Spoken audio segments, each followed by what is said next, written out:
Um, Thanks for coming out. It's a beautiful day out there. You could be out there, and instead you're in here, so I appreciate you, giving me your attention for, hopefully it's only 45 minutes of me talking, but we'll go as long as we need to get the message across. So I'm, really pleased I got an opportunity to do this talk.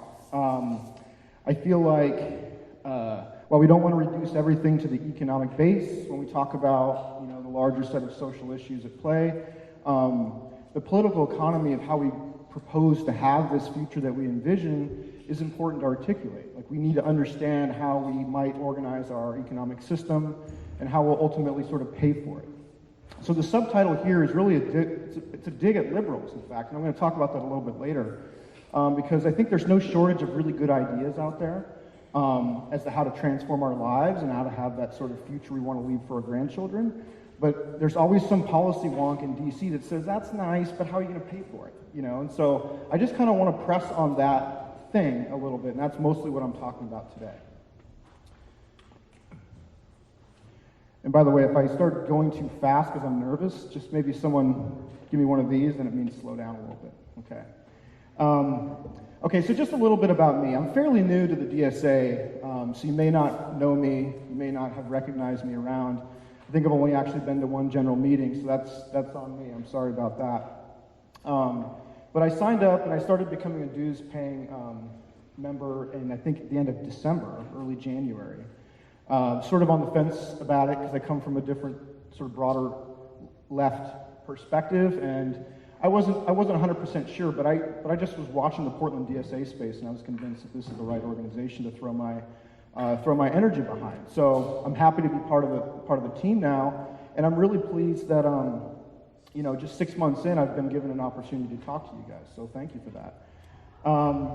So I am also what's called a heterodox economist. Has anyone in the room ever heard that term, heterodox economics, before?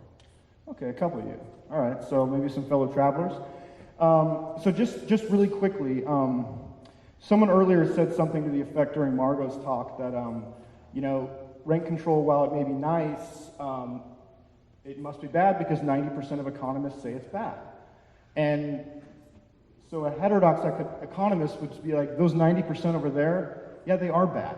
So if 90% of economists have come to a consensus on something, it probably means workers are getting screwed. It probably means renters are getting screwed.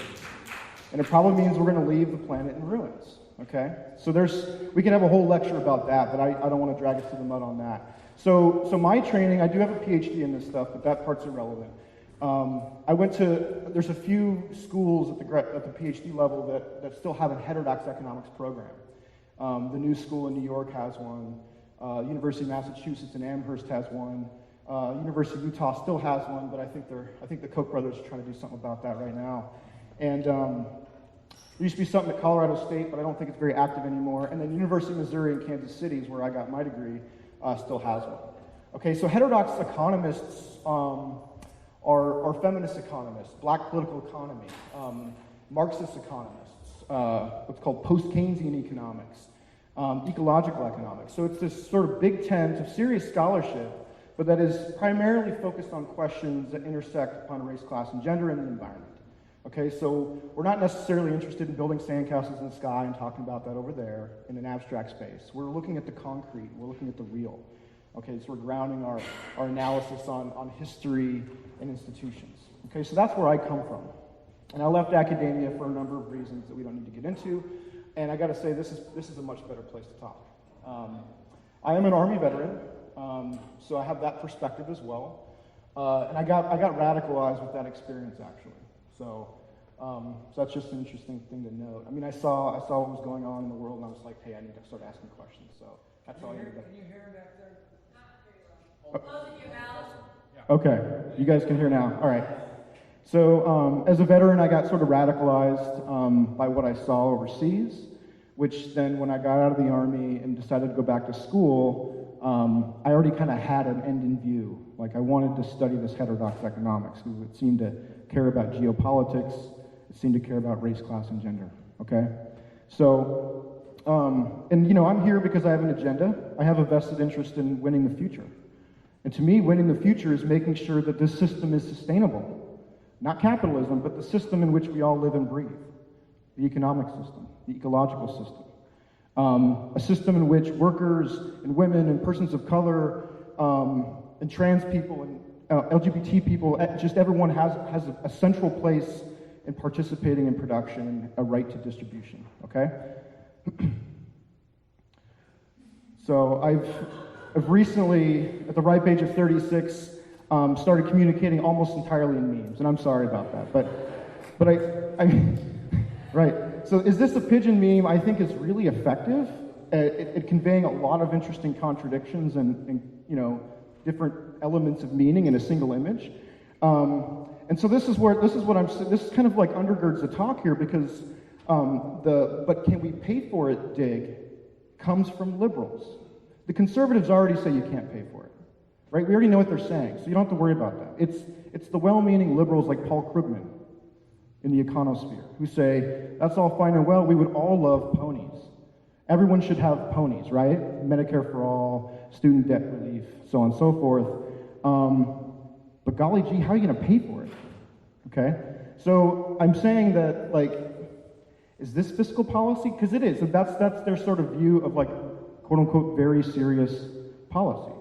So if you start to talk about deficits, you start to talk about the national debt in a way that, like, makes it a means to an end of financing that future, then all of a sudden you're talked out of the room. These things are too expensive, you can't afford them. Okay, so the objectives of the talk are basically threefold. All right, before we get to the, how do we pay for all those like pillars of socialism that I think about, we have to kind of take a little tour through political economy and build up some understanding and some shared concepts around what an economy is and the relationship between money, debt, and capitalism. Okay, so we're going to do a little bit of work at the one-on-one level, and then we're going to build up an understanding about what money comes from and how you can use it, and then we'll talk about what those facts mean for designing policy at municipal, state, and federal levels, because these all have there are different strategies you employ based upon your relationship with that money.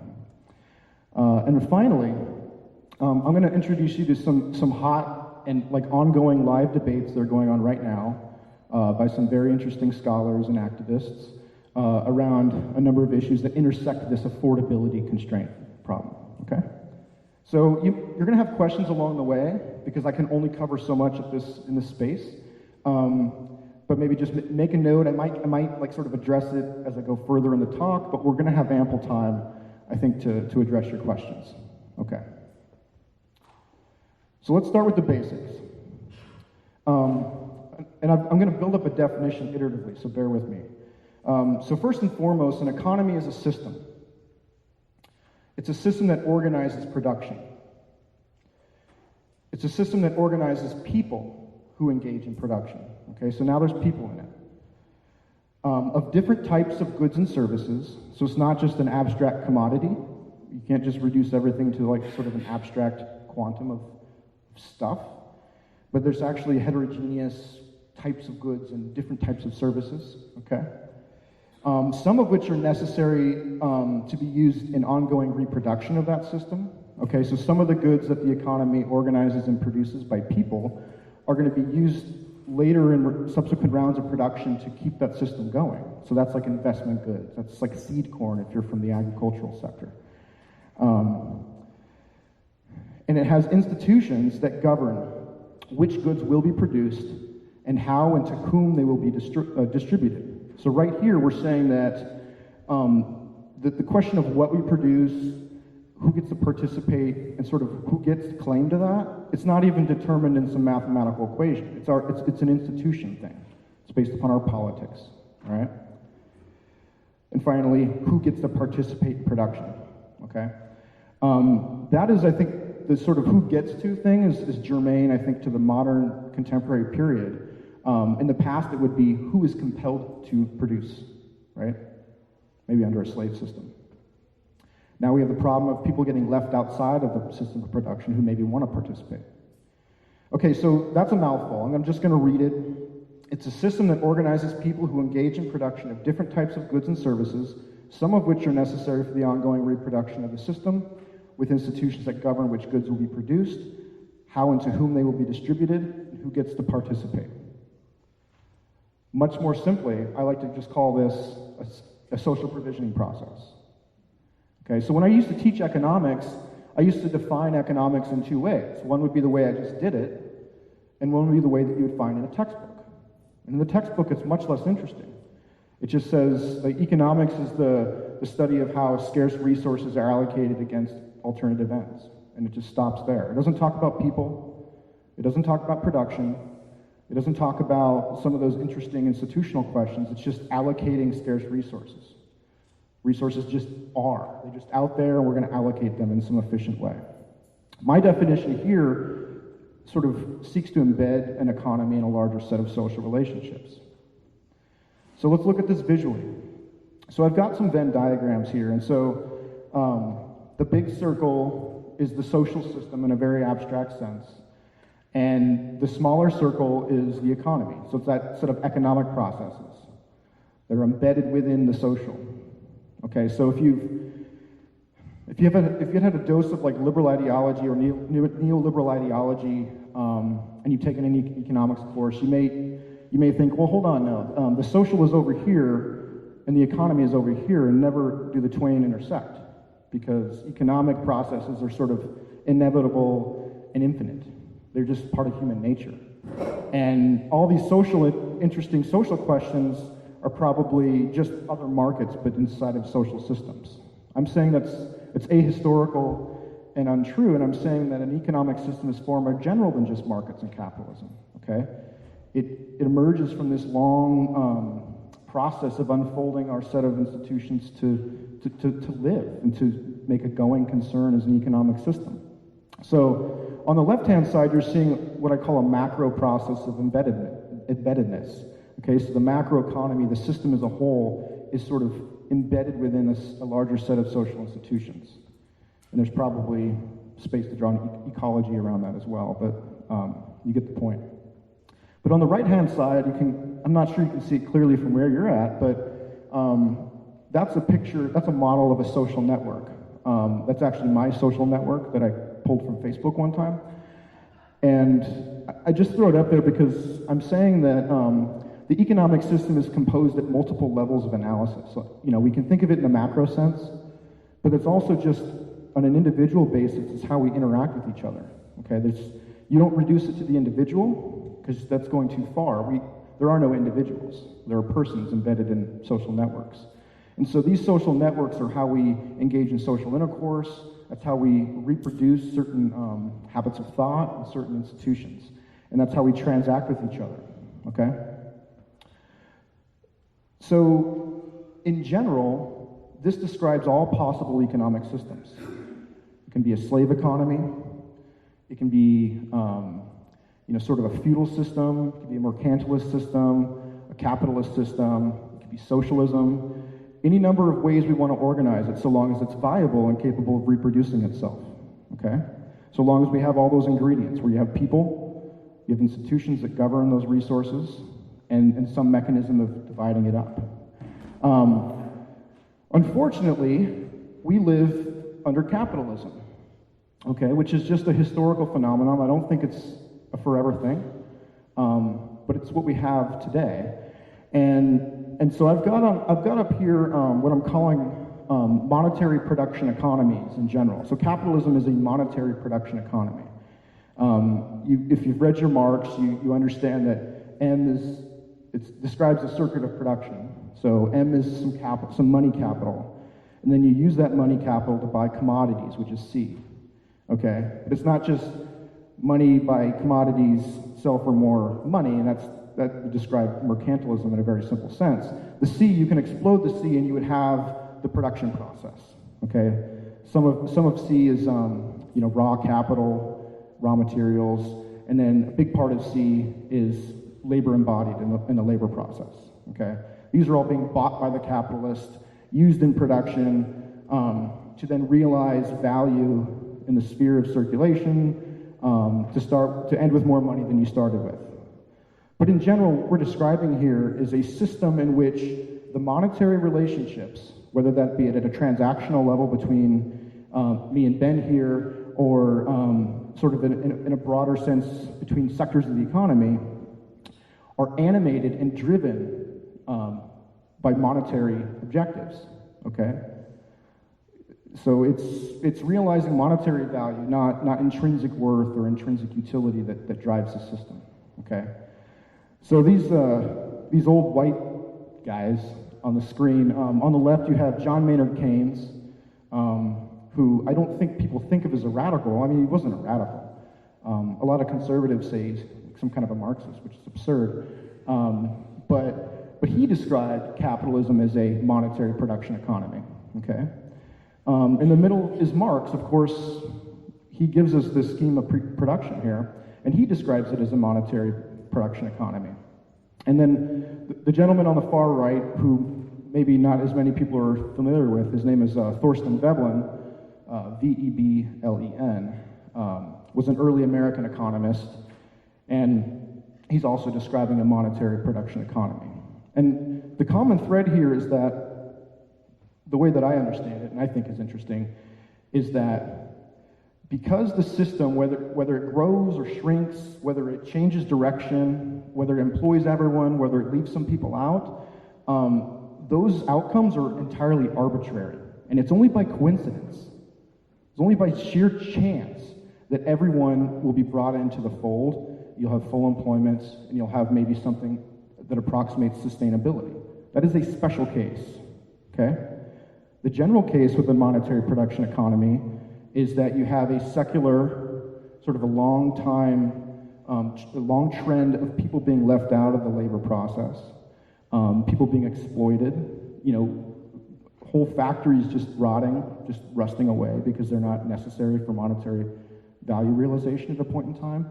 And then a qualitative arbitrariness towards investment. Like, we're making investment in the military-industrial complex for, the better part of a century now, when we could have been doing something else. And so that's what I'm saying here, is this is largely arbitrary because it is a monetary production economy. That being said, you can't ignore the money thing, because it's what we have. And our relationship with money and debt is what can drive the direction of our future if we understand it and harness it towards the public end. Okay, so now I'm moving into the part that tries to get down in the weeds about money and debt and what that matters for us. So that's not Marx, that's Mark Twain, okay? I don't know if you'd call him a radical, but he wasn't any friend of the elite, that's for sure. Here's a quote down here, and I don't know where it comes from, but it says, "It ain't what you don't know that gets you into trouble. It's what you know for sure that just ain't so." Okay? Picking up what I'm laying down here. What I'm saying here is that as I move into discussion with money and debt, I think that even if you've never set foot in an economics classroom, actually you're probably better off if you haven't, but even if you haven't read anything about monetary theory and policy, that we all intuitively know something about money.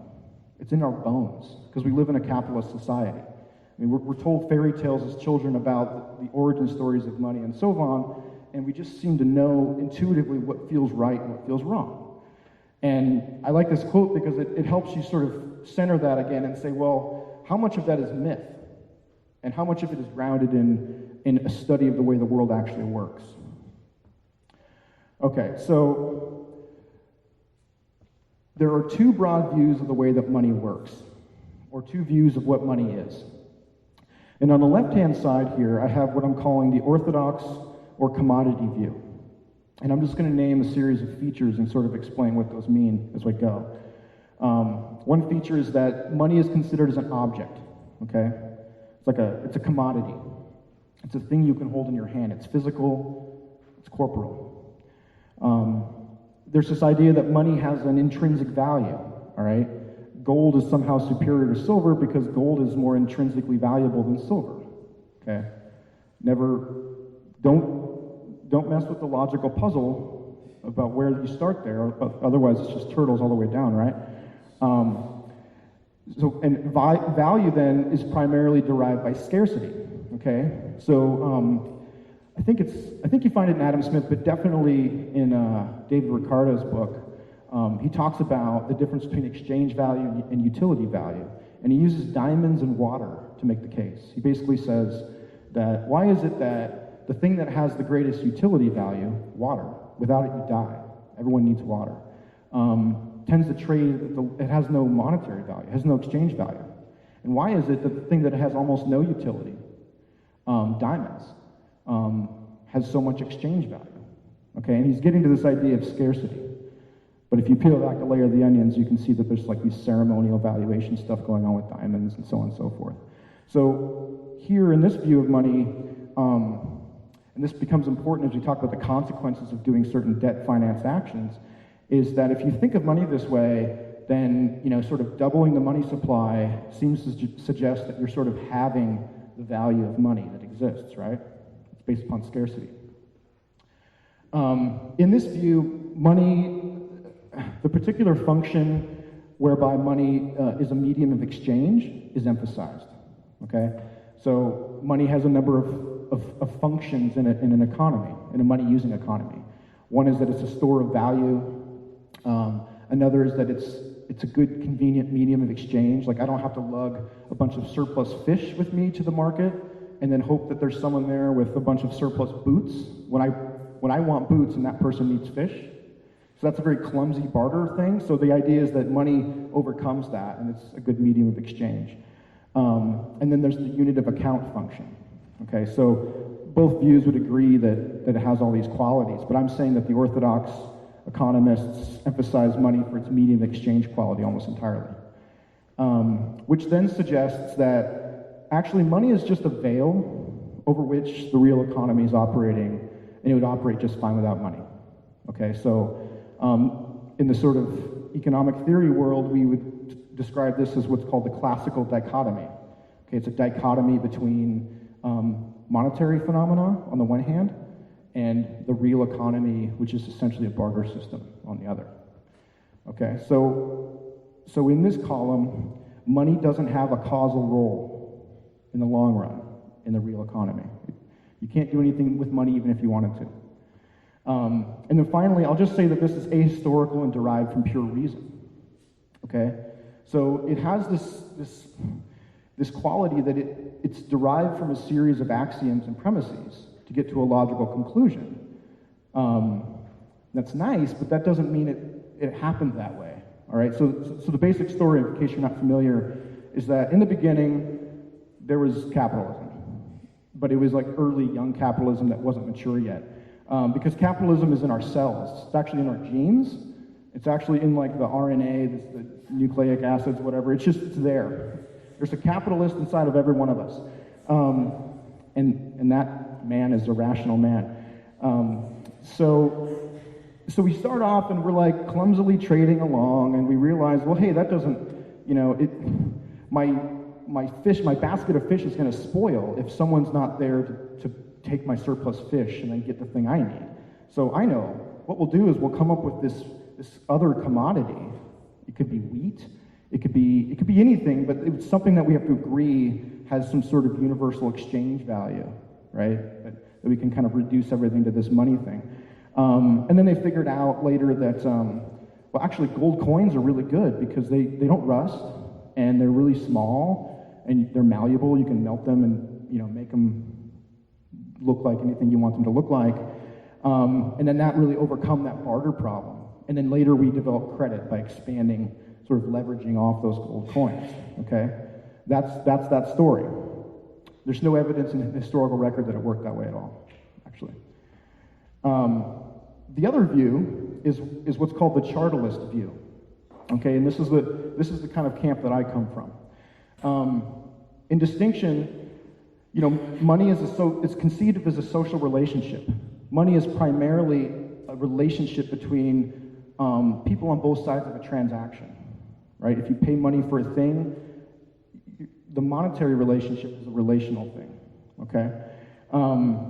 Money is conceived of as an IOU or a debt instrument. So if I were to hold up a dollar bill, and I don't have a dollar, I think I gave it to the DSA, you should too. what I would basically say is that is an IOU that has a zero term, which means that it's not a 5-year bond, it's not a 10-year bond, it's just an instantaneously convertible debt instrument from the state. So it's a liability, it's an IOU from the state that I hold, that if I owe a debt to the state, I can just pay it back and cancel that debt. That's all it is, okay? So at a fundamental level, we think about money as an IOU or a debt instrument. Moreover, we would say that money is actually a creature of the state. I mean, whether we like that or not, I mean, you may be a libertarian socialist and you hate the state, and I get it, but it doesn't mean necessarily that it's not true that the state doesn't have some sort of causal relationship with the money that we use.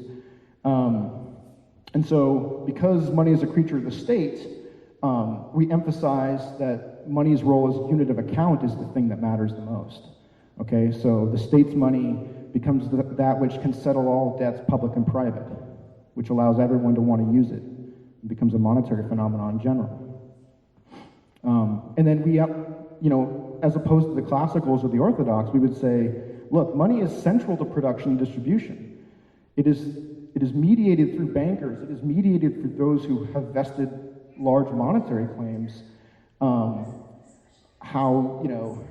Whether or not we get to produce the things that we would like to produce to make our society better. Okay, so money, like a desire to hoard money can choke off production in ways that we may not desire. And I'll also say that, because money is so central and because it is essentially, we live in a private property system, that certain persons who have command over like the commanding heights of the economy or are really centrally located within this kind of socioeconomic power structure get to say a lot more about how the future unfolds than most other people.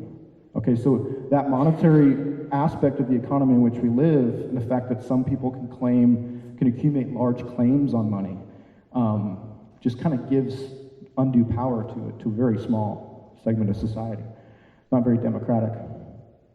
And finally, this chartalist view is actually grounded in historical record, okay? So there's been a ton of anthropological research done on the origins of money, and we find that, the earliest written records are actually, money debt records between different sovereigns and its subjects. And so this ahistorical story that the orthodox economies have conjectured doesn't even pencil out because money predates barter. You have money long before you have the barter system, okay? You see barter kind of emerge every once in a while when certain societies break down, but in general, history is a monetary thing. Okay. It's already 3:13. Wow. You guys are patient. So the chartal view of money, so charta comes from the Latin root toca. Yeah. Michael Hudson was a distinguished research scholar at my school when I was there, but I don't remember him ever being there. But we read his stuff, and we run the same circles. So I heard him on a podcast on Guns and Butter. He delves into this concept of money is debt, and I still don't understand it. So could you prove it one more time? I'm going to talk about that just in a second, and then I'm going to make a note that we define it better. Okay. I think I got it in a couple slides. Okay, so essentially, the chartalist view comes from this idea that money is actually a representation of a ticket or a token. Okay, so it's not, you may have seen gold coins in the Roman age, or you may have seen gold coins under feudalism in certain sort of nation states that are emerging out of feudalism, but it's not the quantum of gold in it that matters, that makes it the money thing. It is the fact that the sovereign has said, this is the thing, with my stamp, with my specifications around this token, that I'm going to accept in settlement of my taxes and nothing else. And so that creates a sort of dynamic where this IOU of the state, where they can issue these things by credit, will be then generally accepted. And so what we have here on this graphic here is a tally stick from, I don't know which time period, but it's late feudalism in England. And the basic, is anyone familiar with the stock and stub tally system of debts? So that's a piece of wood, And there are notches striked into the wood that would indicate a debt that, that the particular subject hasn't been incurred, right? It's like, okay, you owe the king, 40 units of king money, whatever. Or it's payable only in some goats or whatever. I'm really just doing violence to the history here. I have no idea about the details, but the record is notched that way, and then the tally stick is split in half. And because it's a piece of nature there, and it's impossible to reproduce that tally stick just so, you can put them back together, and you can see that one is a sort of receipt for the debt owed. It's a record-keeping system, okay? And so once that debt obligation is established with, a record of what the debt owed is in quantitative terms, and there's enough other people that have similar debts, then as long as there's a clearing system for clearing those third-party tallies, then they will trade like money. And they did. They traded like money throughout medieval Europe. And you would have these medieval fairs that would come together to there's sort of early proto-bankers who would sort of clear all these things in a central clearinghouse and settle people's debts and then furnish them back to the state. So it gets a little bit towards Michael Hudson stuff, but I think I'll talk more about it in a second. So this chart here starts to paint this picture that money is not necessarily, there's a degree of moneyness is I think the best way to think about it. That anyone can actually create money, a money thing. Like I could write an IOU right now to anyone in the audience and be like, okay, I owe you $5, or I owe you 5 units of whatever we agree upon. And that might work if the person accepts it, but they're probably not going to accept it because maybe they won't see me again, and the likelihood that a third-party person accepts that in a further round of exchange is pretty low, because who knows who I am and what good are my IOUs. So regular people at the bottom of this pyramid can certainly write IOUs and create money things, but they don't generally circulate as money, okay? A more concrete example would be something like Ithaca hours or local currencies. You can create a local currency as long as you have an organizational system. But moving up this hierarchy of acceptability is where it becomes really a central high-powered money, okay? Of course, large corporations can create money, or what I would call near money. Like when General Motors wants to increase production at its plant, it will issue corporate paper, which is just short-term bonds, right? But it's essentially liquid like cash in the market for corporate paper. And so they'll do that to finance their wage bill in the intervening period before they sell the subsequent production and then get actual dollars back. All right. So, but I can't buy corporate paper and deposit it in the bank down, Advantage Credit Union or whatever. Now, when you get to banks, now things start to get interesting because bank liabilities are received in acceptance of tax settlement, and so they function as money. So in a certain sense, the Federal Reserve and the Treasury sort of combined have given a franchise to the banking establishment to create money. It's not necessarily a bad thing, but what it means is we've sort of given them the benefits of money creation without the social obligation for what a public good entails. All right? So banks create money all the time. The vast majority of all money in circulation is actually just banknotes. It's just debit accounts, that sort of thing. And then finally, at the very top is the state. So it's the dollar. It's the reserve current, the sort of reserve. And so we call that high-powered money. Okay.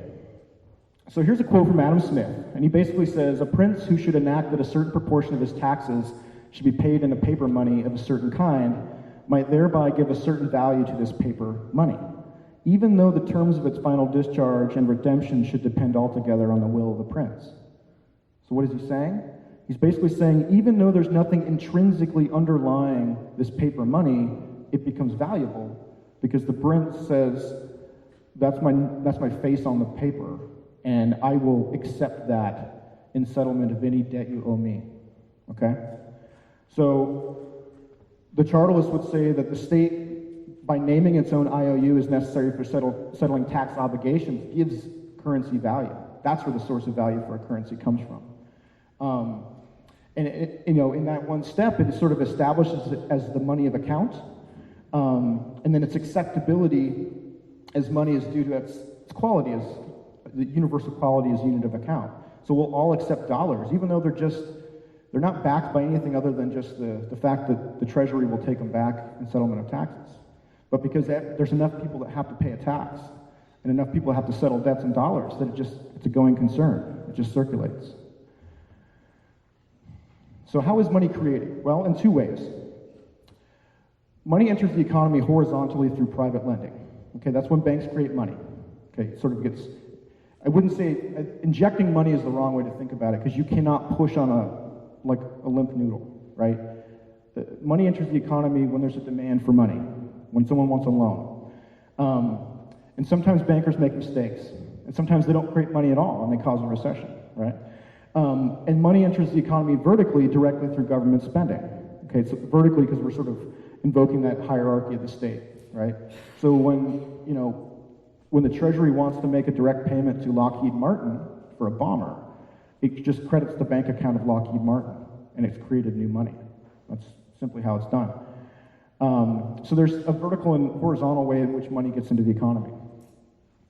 I'll explain a little bit about money creation by banks. I think some of us might have this idea that banks create money by lending out other deposits, or that there's like some deposits in the bank and they can like multiply those deposits to create more money. All right, that's just false. A bank makes a loan by evaluating the creditworthiness of a customer. So if a customer comes in and say, I need a loan for $10,000 for a car. The bank runs the credit history. They sort of look at some other criteria, and they say yes or no if it's a good business proposition for the bank. And if they say yes, then they credit the account of the person. Well, probably credit directly the account of the person selling the truck, but I mean, they create $10,000 in new demand deposits, which is just money. And they also create $10,000 in a new asset, which is the bank's. Okay, so that loan that the lien holder has to the bank is a two-sided affair. One person's asset is another person's liability. And so by creating that loan, the bank has created $10,000 of new money that didn't exist before. That's credit money. And then, well, what about the reserve requirement? I read somewhere that, there's a 10% reserve requirement for banks. Well, that's, true, but it's not a binding constraint. It's not a causal aspect of this. Basically, on an accounting period, a bank, some officer within the bank will go to the federal funds market and get the reserves necessary to make themselves compliant. But that's an after-the-fact thing. They can always get the funds from the federal funds market. If they can't get them there, they just go directly to the Federal Reserve. Okay. Federal spending as money creation is far more direct. Basically, the Treasury doesn't need to sell bonds and collect money to spend first, because it's its own money. Like, dollars are created by the Treasury. They're not created by Greece. They're not created by Canada. They're not created by Mexico. They're created by the Treasury. So simply what happens is if the Treasury needs to spend, it just marks up the balance on the account to which it's spending money to. And if they want to tax, it's the same thing in reverse. There's some complications and like all the clearing through the banking system that, increases the complexity, but the same process, the basic process is the same. And so money is created when the Treasury spends, money is destroyed when the Treasury taxes. Okay, so running a deficit is essentially the federal government creating net money, net financial assets, to be more specific. And running a surplus is the federal government retiring and destroying money, destroying net financial assets. So you can see that there's a relationship between, Capitol Hill and the rest of the world, the domestic private sector and the rest of the world. So deficits are a flow that happen over time that accumulate as debts. Okay? So if you run a large deficit for a long period of time, the national debt will grow. Surpluses are flows that accumulate as savings. Same thing in reverse. But I think where we get stuck and we get scared of debt is that we often confuse the difference between private and public debt, okay?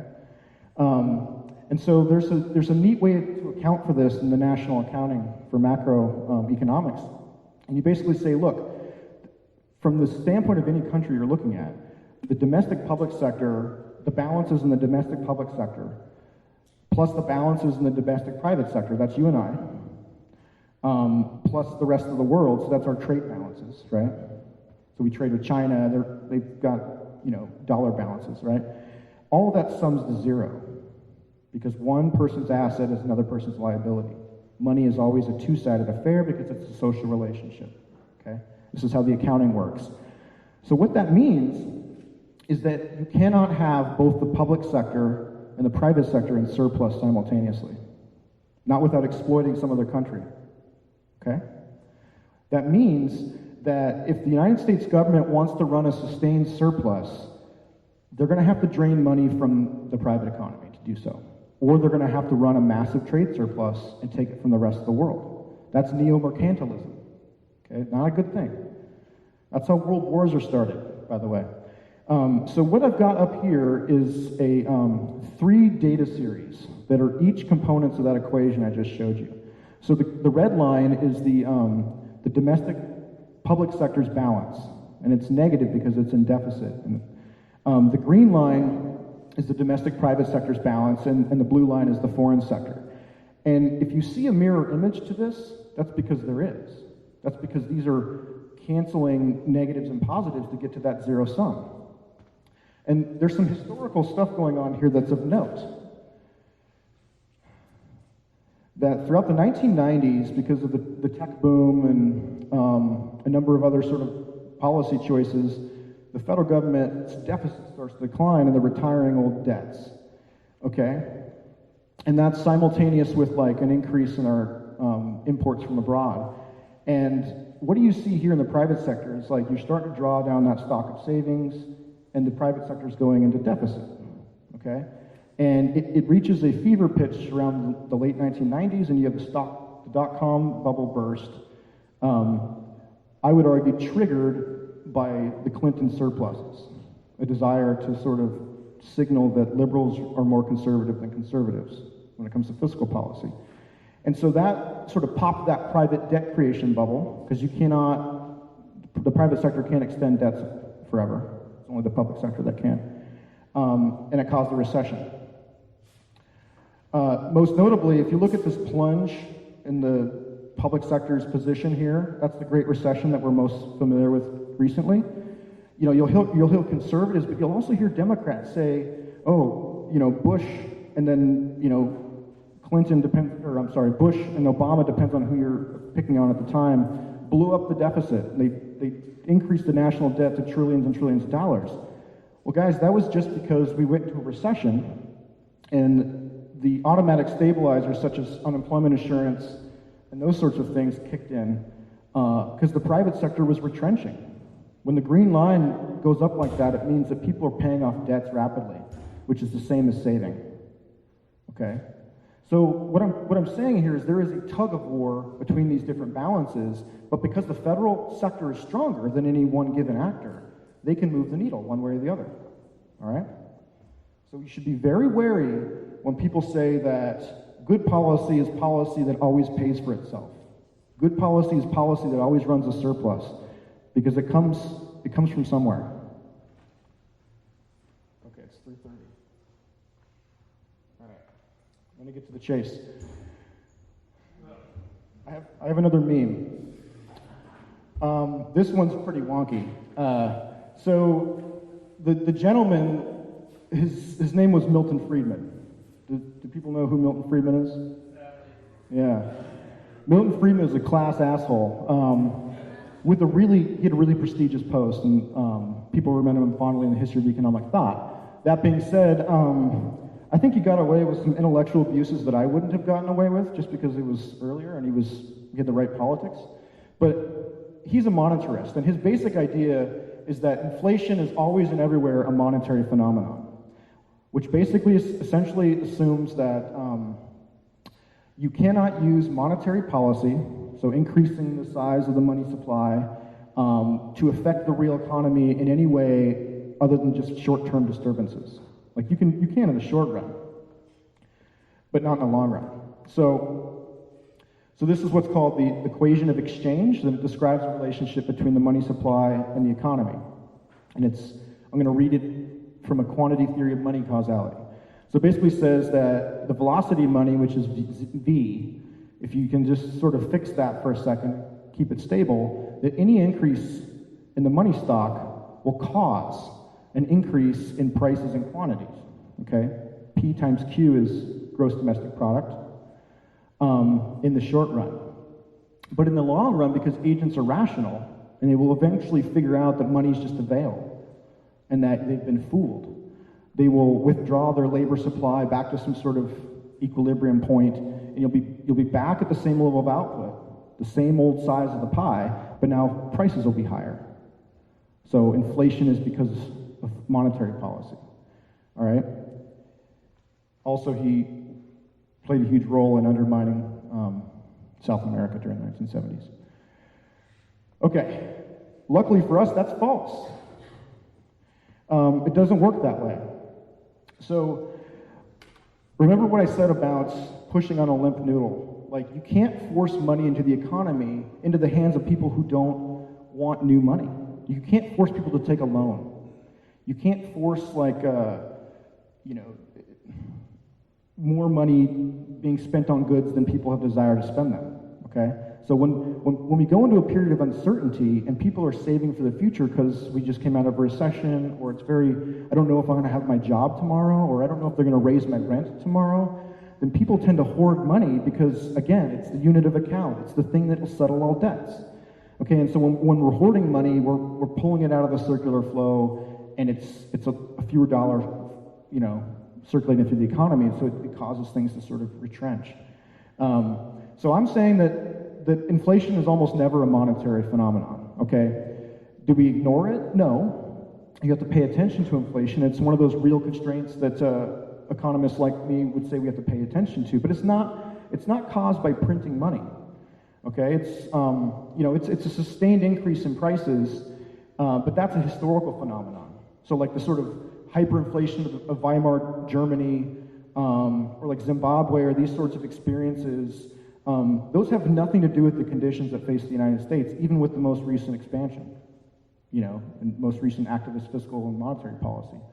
Those were because of famine or war, or because a conquered nation was laid with unpayable debts by its conquering victors.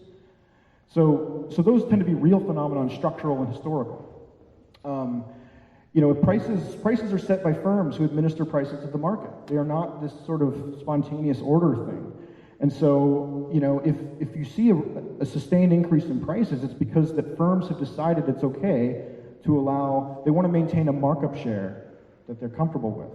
And they want to take a larger part of the share of income. All right, and it may be associated with bottlenecks. So if you're doing the socialist, techno-socialist Star Trek future and you're really trying to ramp up quickly, you may run into some real constraints.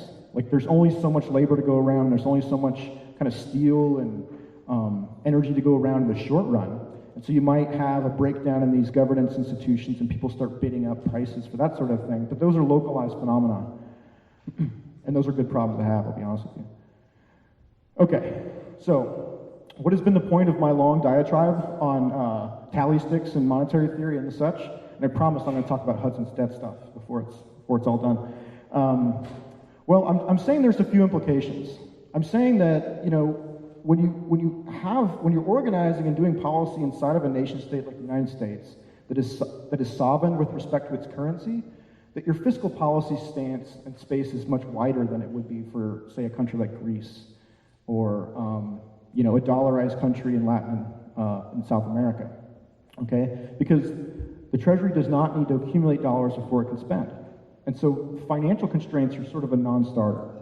There are constraints, those are ecological, those are ethical, and technological. I mean, we can't colonize Mars like next quarter, and I don't know why we would when we've got so many problems here. Elon Musk is hell-bent to do it on his own, but the issue of the currency faces no financial constraints, okay? its constraints are real.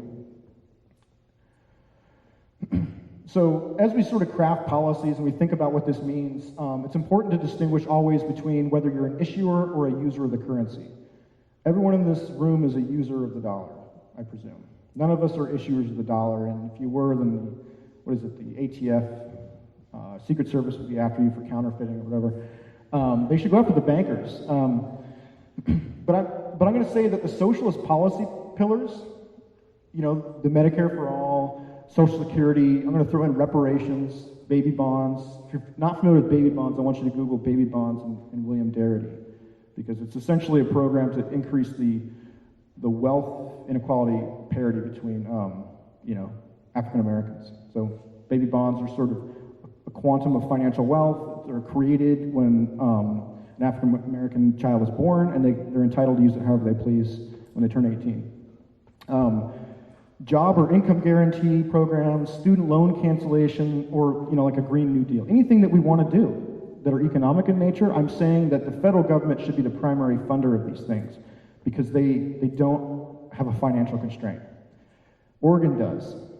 Washington does. The city of Portland does. All right? And so if you're going to do it that way, if you're going to fund it through states and local government, you need to raise some pretty heavy taxes to do so because they're users of the currency. Okay, that's the relationship. So I get to this point, and I'm not saying like I'm anti-tax, and I'm not saying we shouldn't tax the rich. We absolutely should tax the rich, but we should do it because of this, right? We should do it because of the income and wealth distribution in the United States. That's why we should tax the rich at the federal level. Again, at the state level, you got to fund these things. So let's go after the rich for those funds. But I think that there's a certain hazard in crafting the narrative around, well, we need to get it from rich people where the money grows on trees and put it in the hands of everyone else so we can fund Social Security, Medicare, you know, and so on and so forth, because it always puts leftists in a box that means, well, that's great, but how are you going to pay for it? You're held to an impossible standard that the right doesn't care about anyway. It's only Democrats, it seems. Okay, so I'm saying we ditch that rhetoric for the federal level. Keep it for the state. This chart here, I want to give credit to my friend Pavlina Cherneva, who's a professor at Bard College. This chart, Bernie Sanders held this chart up in the Senate like during his 2016 run, and it basically shows you the change, how income gets distributed between the 99% and the 1%, you know, in expansions from recessions going back to 1949, and it's pretty stark, right? Those red bars are the top 1% just taking all the gains. So tax it because of that. And then you'll have this ancillary benefit of also creating like funds to spend on local initiatives as well. But don't do it just because we need to pay for it. Okay, because that just reinforces, I think, a liberal money frame that I think is self-defeating. And stay away from regressive tax regimes like sales taxes. I mean, do a sales tax if you can make it progressive. You can do a value-added tax that can be progressive. You can do a personal consumption expenditure tax that can be progressive, but never a flat sales tax with no exemptions. It's just bad for poor people. And I don't like sin taxes because I smoke sometimes, and I drink a lot. So I don't know. We can debate about that, but I think there's some fellow travelers in the room. So I've got a few minutes left, I think, and then we'll still have time for discussion. So what are people talking about right now that are just more expensive ponies? Well, I think, for me, the four that I want to talk about right now to close this out is the job guarantee, the federal jobs guarantee, sometimes called an employer of last resort. I prefer to call it an employer of first resort, versus a universal basic income. Okay, and sometimes the verses doesn't need to be verses; they can be complementary, but they're generally like sort of opposing policies. Student debt cancellation, which is a big one, and there's some very bright people putting some intellectual horsepower towards particularly how to do this. And then Medicare for all and Social Security. All right, you can do a whole lecture on Green New Deal stuff, any number of things, reparations, all that. But these are all kind of policies that are big ticket items that are very expensive from a financial perspective that I'm saying that we can afford no problem from if it's federally financed. Doesn't need to be federally administered, but it can be federally financed. So the federal job guarantee, some may ask, well, why do we care? I mean, the economy's like the benchmark unemployment rate's under 4% now, just under 4. So isn't that full employment? And my answer is no. You leave out of the labor force people who want to work on the orders of tens of millions. And that exclusion is based upon racial lines, primarily, okay? The unemployment rate for black males has always been at least 5 or 6 percentage points higher than their equivalent cohorts for white men. That is a racial exclusion process. It bears noting that the civil rights movement had as a benchmark platform a right to employment, a job guarantee. So the current debate that's going on, and I don't want to pick on basic income as a policy that doesn't have merit. I mean, I think there's merit there, but I think the people who are championing it loudest on places like Twitter and in the blogosphere are really missing that civil rights movement history around it, okay? So it's important to keep that in play. The federal government funds the job creation, okay? There's many ways you can scale this model. It can be a very sort of hierarchical, centrally planned thing from Washington, D.C. I wouldn't think that would be a good idea. All that is necessary, though, is that the feds pay for it. So you can imagine a policy design where local communities who know what needs to be done and who have people that maybe want to work with them but they can't pay them, simply just apply for funding to hire anyone who wants to work and go to work rebuilding your community and doing things. Care work is a huge part of this too. Like that can be, we can craft that as employable labor. A federal job guarantee is universal in that it takes workers as they are.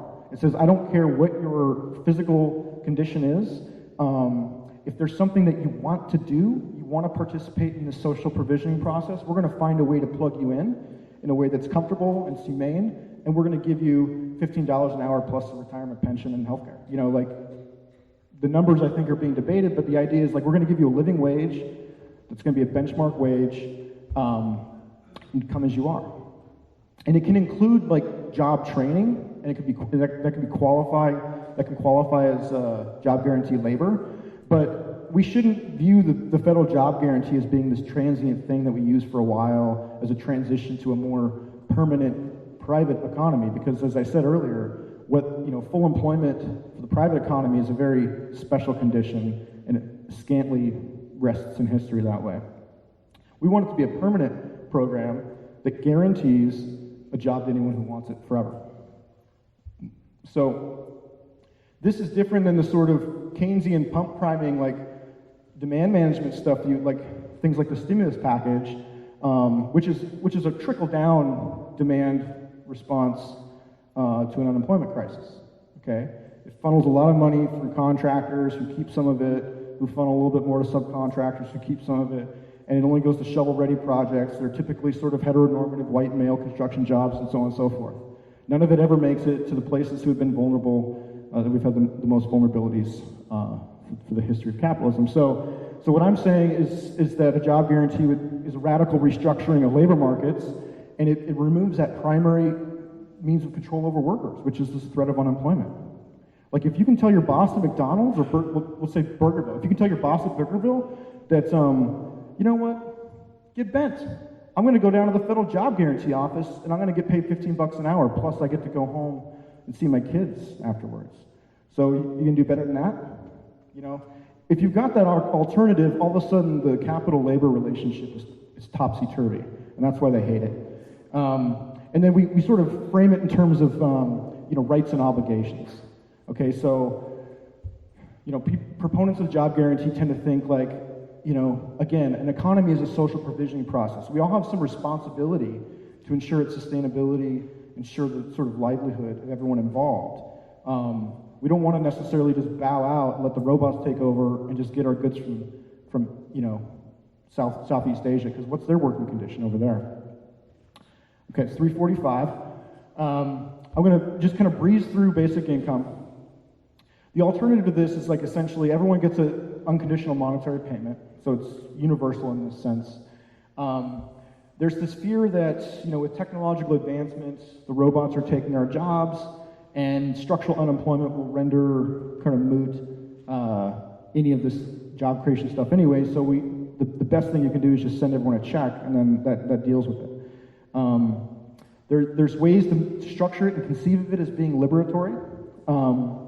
And so it's sort of a promise to liberate workers from wage labor, but it does not seek to sort of undermine existing labor markets, okay? The idea is that the labor market is a private affair, or it's those entrenched government jobs, but the basic income is just sort of a supplement to that, and so people left out of that will at least get something.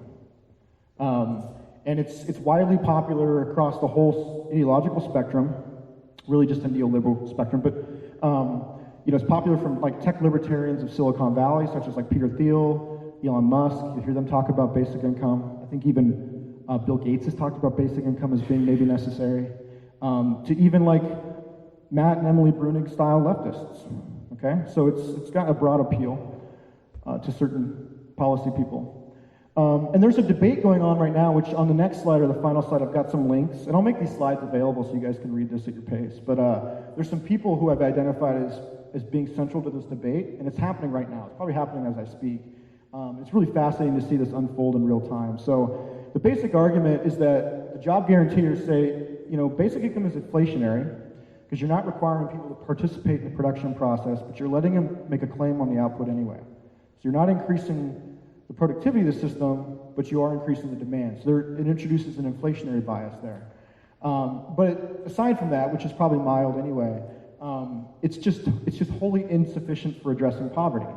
Okay, so if $12,000 a year is not enough to deal with poverty. And to make it really transformational, then why don't we just overthrow the means of production and just give the workers control the helm anyway? So I think that most basic income proposals are viewed as, and the JGers are pointing this out, are viewed as kind of like stopgap, like we're going to give you something to plus you up to what a normal living standard would be if you have a job as well. And I think the one that's the criticism that I would be most closely identifying with is that job guarantee also says that basic income undermines class solidarity, okay? And, with particular respect to the international division of labor.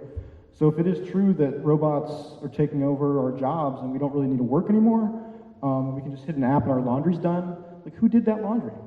And where did your smartphone come from that you're using to do the app laundry demand thing? Like that's produced by actual people somewhere in a part of the world that you don't want to think about. So the job guarantee people say, keeping it grounded in work and the labor process is less, it does not undermine that class solidarity thing. On the other side, the basic income folks say, well, no, job guarantees just make work, and it just makes this whole problem of bullshit jobs worse. So there's David Graeber, if you guys are familiar, his newest book out is called Bullshit Jobs, and from what I understand, it's really quite good.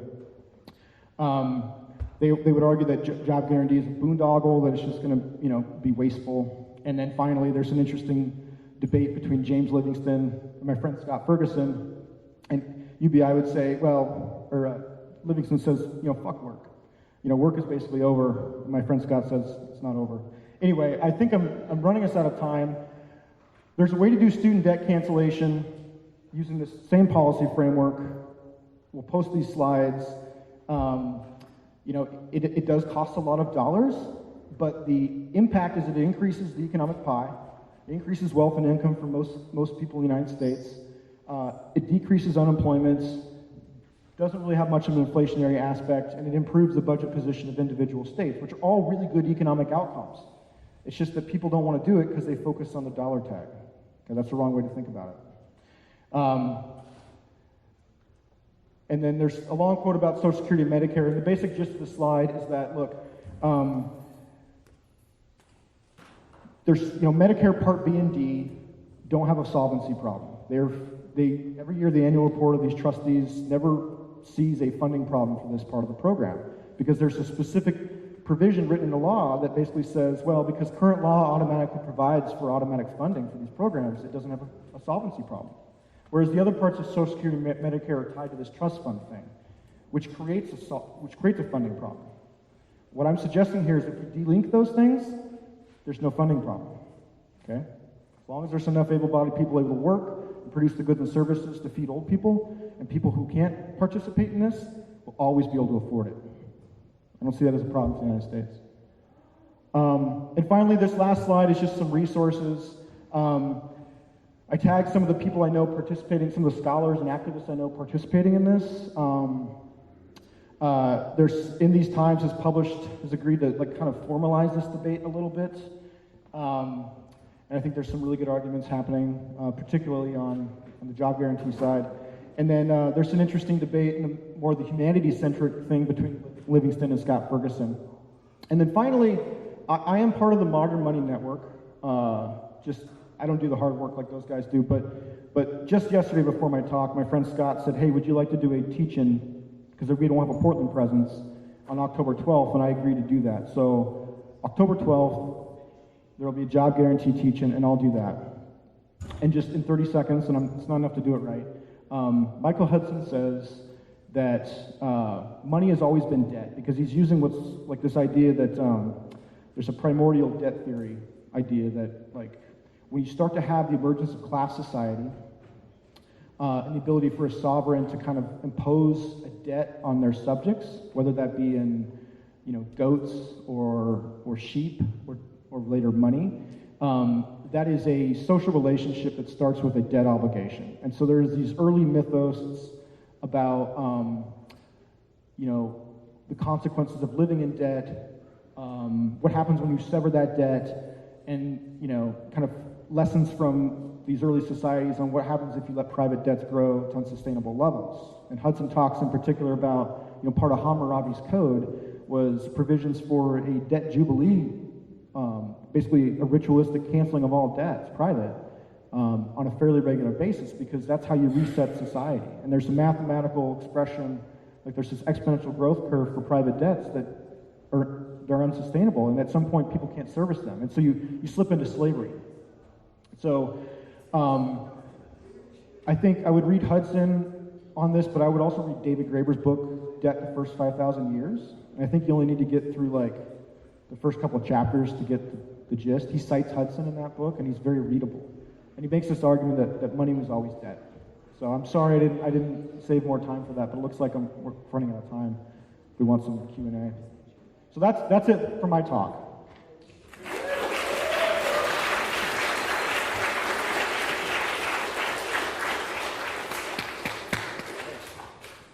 Okay, thank you, Mitch. And we have about 8 minutes. There's going to be a closing session here in the sanctuary at 4 o'clock, so stick around. And Sheena assures me that it's going to be amazing and you want to be part of it. But let's get some 1 minute or less questions for Mitch in this last 7 minutes. In the UBI versus job guarantee sort of debate, could you talk about how or where decommoditization sort of falls in there? It seems to favor job guarantees, but I don't actually know. So the question is, yeah. All right, UMKC, I used to live in Kansas City. I thought about going there for school also, but quick question, your thoughts, Bill Black, Stephanie Kelton, modern monetary theory, and where this kind of relates or doesn't, what your philosophy is at least. Another question? In the debate over jobs guarantee and universal basic income, you mentioned the international division of labor as a point in favor of jobs guarantee. Could you elaborate on that a little bit? Yeah. One more question before we.